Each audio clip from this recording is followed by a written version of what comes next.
cheeseburger in paradise, paradise. You nailed it. No.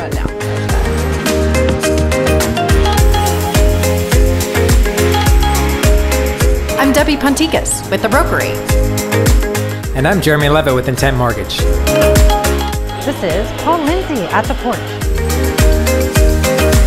Hi everybody, thanks for joining us again for Arcadia Life TV. Today we are here with Paul Lindsay, the executive chef of the Porch. Hi Paul, thanks for joining us. Thank you for having me. You are very welcome. So tell us a little bit about the Porch. How did this concept kind of evolve? The restaurant business and the bar business is changing in that people want something to do while they're here. Jenga, darts, video games, things like that. One thing that sticks out to me is that if you drive around the neighborhoods, everyone has this amazing front porch. And that is literally where the ideology came from, is let's have a massive front porch. Mm-hmm.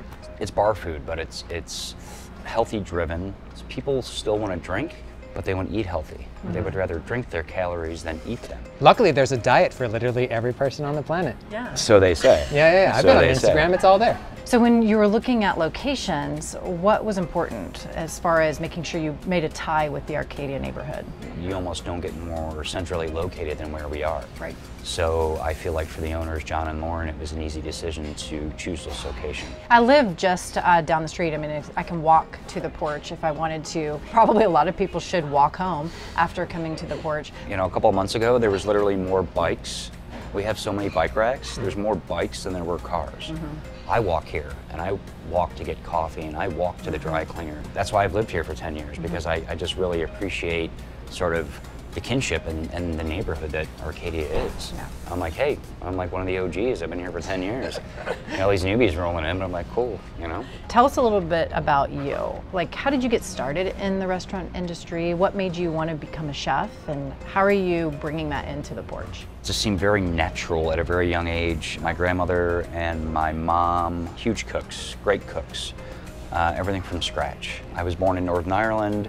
I was always sort of enamored by watching them. So whenever we moved to the States, my mom, you know, kept that going. And one of my fondest memories is I can literally remember like tugging on my mom's apron strings, like what, I couldn't even see to the counter.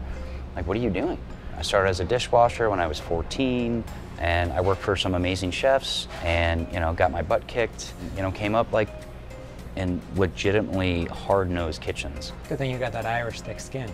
Yeah, and I grew up in Detroit. Oh, God. Animatoris. Oh, man. So just you were brush right off. to You're like, go ahead, yeah. that's fine. Got No, this. you certainly do have to have, you know, thick skin in this business. And to me, food is love. Mm-hmm. To sit down and break bread with someone is one. It's very soulful. Mm-hmm. You know, I joke, but it's true. I haven't ordered an entree at a restaurant in probably like 15 years.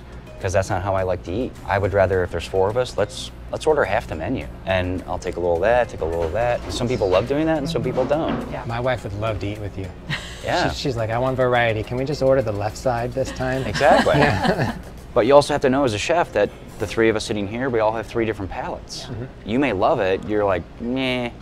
And I'm like, take it or leave it. So what goes into kind of crafting the menu, and when you're sitting down and whether you want to tweak something, or when you sat down and created the Porch with the owners, how do you come up with a character, if you will, for what the flavor profiles are going to be, how it's going to match the environment of the restaurant? I love writing menus, but it's a process for me. Yeah. I honestly I'm old school, so I do legal pads and G2s and pencils. And that's how I write my menus. Yeah. I don't even own a computer. You're not on the Mac at the coffee shop? No, that's not me. No? That's not me. All right, so did you just make changes to the summer menu, or what is? Yeah, 2 weeks ago. 2 weeks ago, okay. Yeah. So, and you're gonna show us some of that, right? Yes. Okay, perfect. So let's go back there and let's check some of those things out and see what else we got. Absolutely. Sounds good. All Let's right. do it.